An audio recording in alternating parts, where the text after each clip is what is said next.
bienvenidos a Tutoriales con la Miss.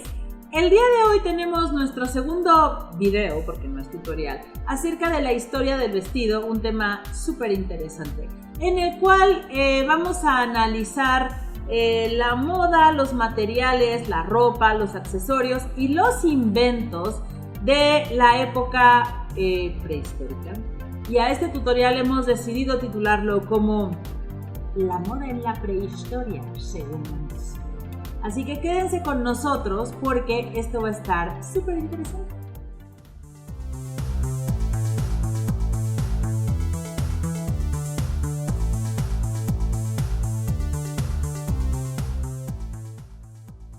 Y ahora hablemos de la prehistoria.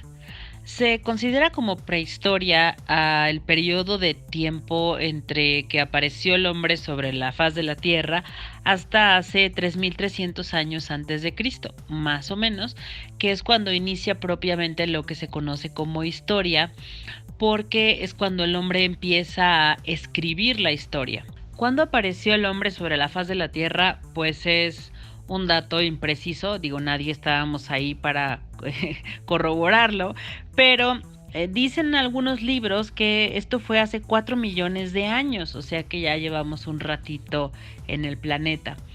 ¿Qué es lo que va a caracterizar a la prehistoria? Bueno, en primer lugar hay que tomar en cuenta que se dice que los seres humanos o nuestros ancestros aparecieron por primera vez en África, y que de ahí migraron a Asia y a Europa y al final al continente americano.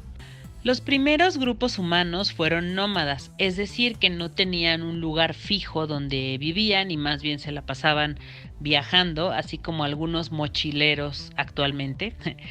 Ellos viajaban por regiones distintas buscando zonas fértiles siempre cerca de fuentes acuíferas, es decir, lagos, ríos o incluso el mar.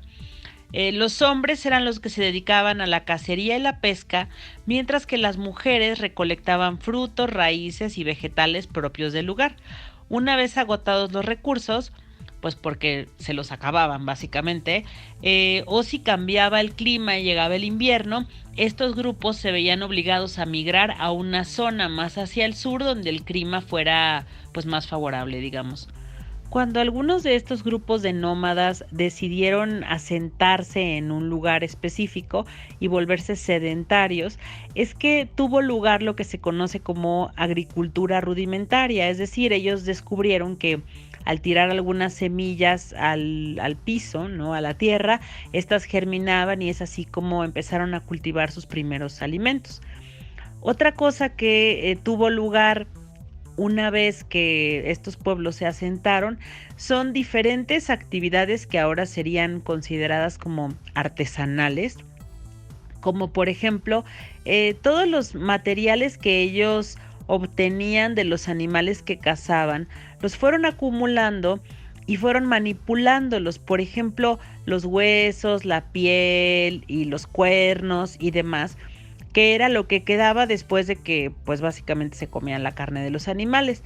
Es así como si hablamos de inventos, por decirlo así, de inventos e innovación en la época prehistórica, aparecen técnicas como el curtido de pieles, como la cestería, la cerámica, el tallado de los huesos, de lo cual, fíjense, aparece el primer gran invento en la industria del vestido, que es la aguja.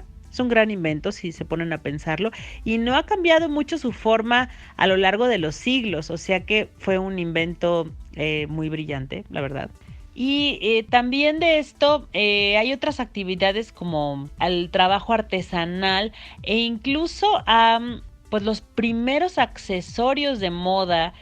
Al estar suficiente tiempo en una misma zona, las personas empiezan a experimentar con los materiales que estaban ahí mismo en el lugar.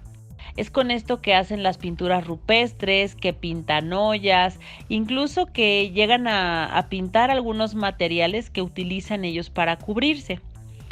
Antes de que se descubrieran los tejidos, que también son uno de los inventos de la prehistoria, el hombre lo que hacía era taparse con básicamente la piel o el pelo de los animales Es así como descubren la técnica del fieltro. El fieltro se conoce como una tela no tejida porque se logra al apelmazar fibras o pelo que soltaron los animales, así como cuando ustedes en su casa, su perro suelta mucho pelo y se hace como una costra en el piso y en las esquinas. Pues hagan de cuenta que si ustedes agarraran ese pelo y lo compactaran, mojándolo y poniéndole presión, incluso a veces poniéndole calor, pueden generar una tela prensando todos estos materiales. El fieltro no solo es muy fácil de hacer, sino que también tiene la ventaja de que como es una tela no tejida, es una tela que se puede estirar y que se puede moldear. Es así como mucha gente hace sombreros, por ejemplo, con fieltro, o que ha hecho bolsas, y también se pueden hacer ciertas prendas de vestir, porque el fieltro es un material fácil de hormar, digamos, y también es muy fácil de cortar. Junto con la técnica del fieltro, también apareció la técnica del hilado, es decir, yo puedo hilar con fibras vegetales, que estas normalmente se sacan de los tallos de las plantas, pero también si yo hago como una especie de churrito con el pelo de los animales y voy torciéndolo, esto me va a dar lugar a un hilo. En esta época, pues digamos que los primeros hilos se parecerían más al estambre de lana, porque generalmente era pelo de borrego el que se trenzaba cuando se lograron domesticar algunos animales, pero digamos que estos serían hilos rústicos, por decirlo de alguna manera. Cuenta la leyenda que gracias a la manipulación que hicieron estos primeros hombres de varas y tallos y fibras vegetales, se dio lugar a la cestería. Y la cestería vendría siendo como la abuelita del tejido. Es decir, primero se tejieron tapetes y se tejieron canastas, y después con fibras un poco más delgadas es que se hicieron los primeros textiles. Los textiles pues se pueden tejer si son fibras muy gruesas a mano, pero se cree que en la prehistoria se inventaron los telares más rudimentarios que hay, como el telar de cintura que todavía utilizan varios grupos étnicos en Latinoamérica. Este telar generalmente se sujeta de un árbol y la persona que está tejiendo se sienta en el piso y se lo amarra a la cintura, y es así como funciona. Ahora, en el tema de cómo curtir las pieles, pues bueno, para comerse a los animales, el hombre prehistórico tenía que quitarle la piel, la grasa y demás. Y si yo agarro la piel de un animal y me la pongo encima, esta va a empezar a pudrirse por todas las bacterias que tiene y también porque la grasa se empieza a descomponer. Entonces el hombre primitivo encontró una forma en la cual, sumergiendo estas pieles en agua con sal, lo que ahora se conoce como salmuera, si se deja esto un tiempo ahí y después con una piedra afilada se raspan todos estos residuos que están pegados a la piel, como la grasa del animal o incluso algún pedacito de hueso que haya quedado por ahí, esto va a ayudar a que la piel, número uno, no se descomponga, y número dos, no quede tiesa como una tabla. Entonces, las técnicas antiguas de curtido incluían incluso orina, ¿no? Pero generalmente el proceso siempre empieza con sumergir en agua con sal estos materiales.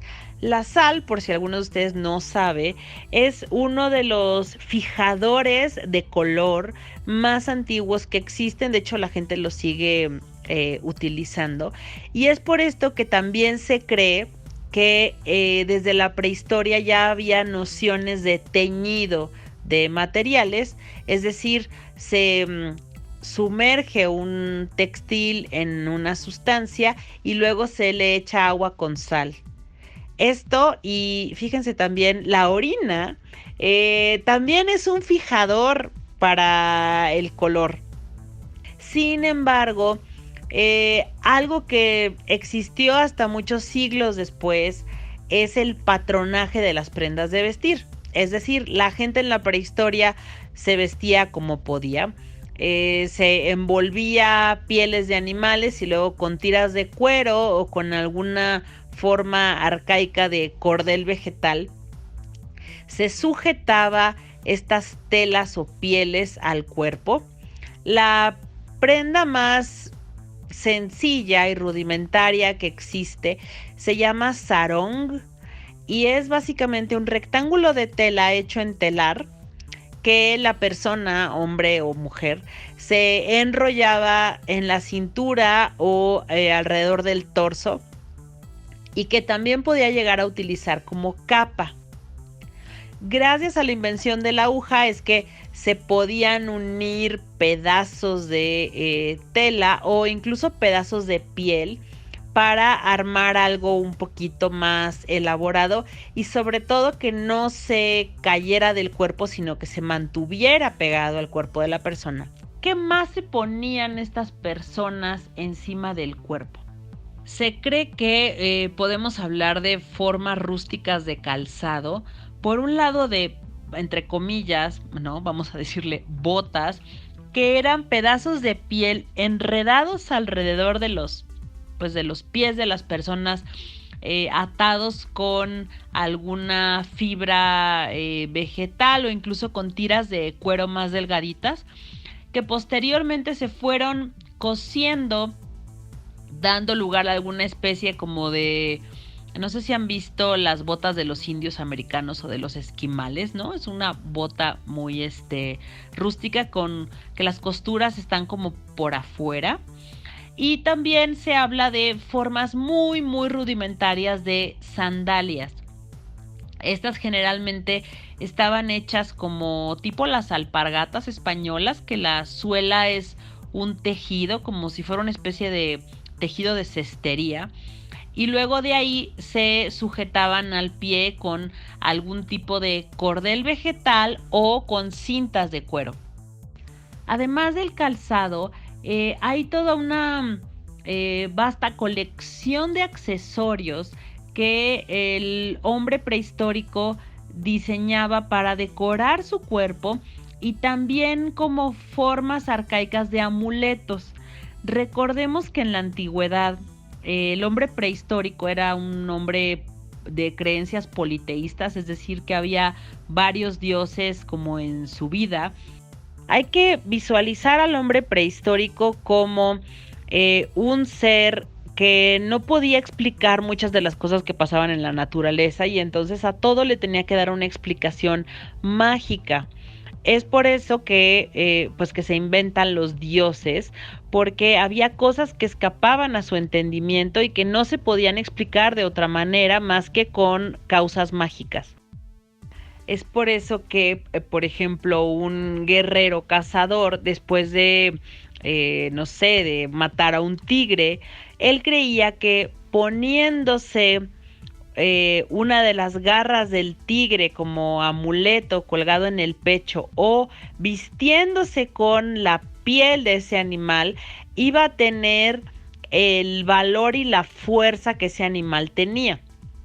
Entonces, muchos de los amuletos accesorios de esa época eran obtenidos de los trofeos, digamos, de batalla con los animales.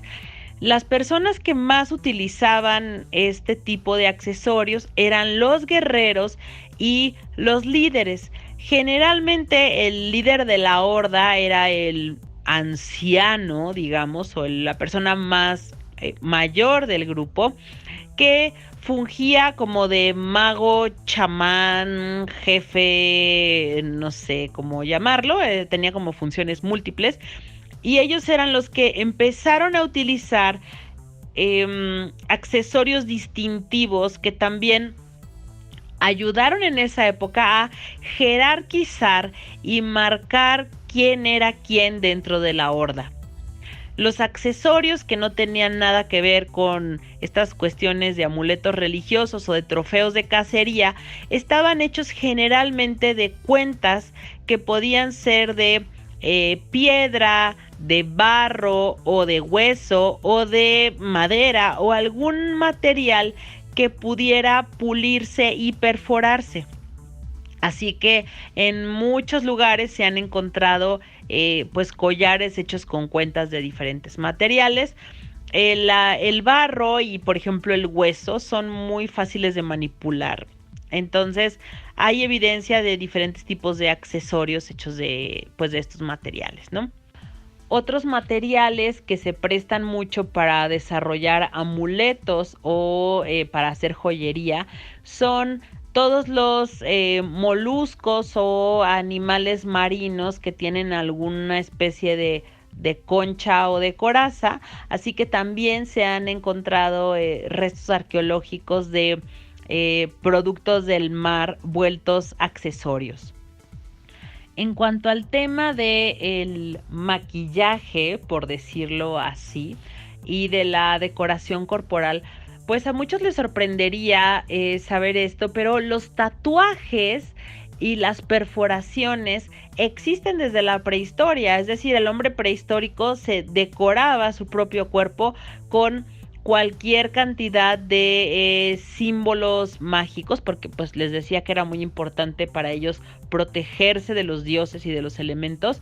Pues también la pintura corporal que podían utilizar cuando tenían alguna festividad o cuando iban a cazar animales o cuando regresaban y a través de una especie de danza mágica recreaban cómo habían sido estas cacerías para el resto de la horda que no había ido a cazar con ellos. Se cree que mezclando pigmentos con la grasa de los animales se crearon los primeros maquillajes corporales, que básicamente era body painting, no era maquillaje como lo conocemos ahora, pero era una mezcla de materiales que lo mismo usaban ellos para pintar objetos para pintarse a sí mismos. Y ahora pasemos a unos divertidos e interesantes fun facts acerca de la prehistoria. Nuestro primer fun fact prehistórico tiene que ver con la razón por la cual el cuerpo del hombre y la mujer son diferentes en cuanto a el metabolismo e incluso la forma del cuerpo. Fíjense que esta es una cuestión evolutiva.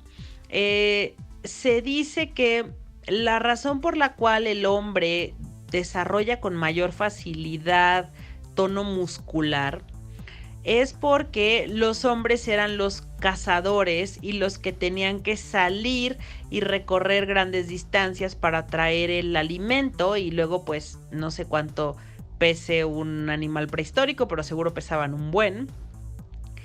Y en el caso de la mujer, como la mujer pues es la que se embaraza, ¿verdad?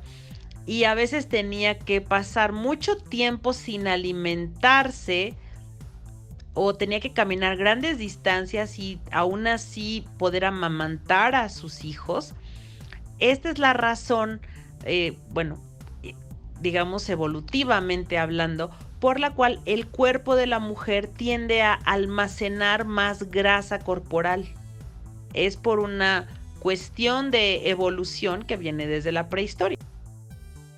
El segundo fun fact prehistórico, que a veces me lo dijeron hace poco y yo dije, wow, pues tiene todo el sentido, es que en la prehistoria la tasa de mortalidad era muy alta porque pues no inventen, ¿no? La prehistoria, si uno le daba gripa podía morir, ¿no? O si se enfermaba del estómago podía morir en ese momento. Muchos morían al nacer y es por esta razón que era muy raro que alguien sobrepasara los 40 años. Digo, sí hubo seres que vivieron más tiempo que eso, pero en general los ancianos de la prehistoria tenían entre 38 y 45 años. Así que esto les puede dar una perspectiva acerca de cómo era la vida en esa época y cómo los ancianos en realidad no eran tan ancianos.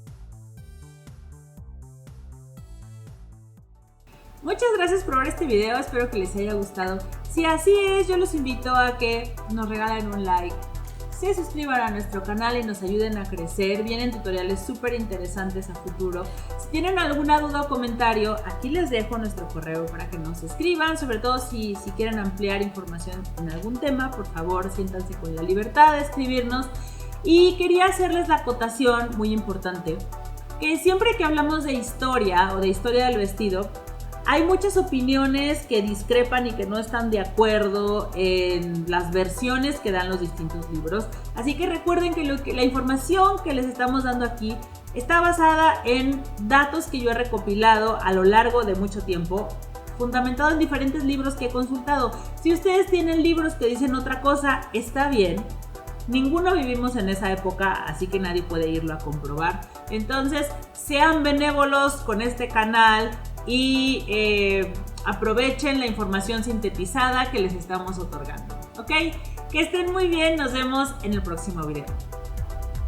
En nuestro siguiente tutorial les daremos una fórmula muy efectiva para realizar metodología de diseño para proyectos escolares, tesis o proyectos profesionales.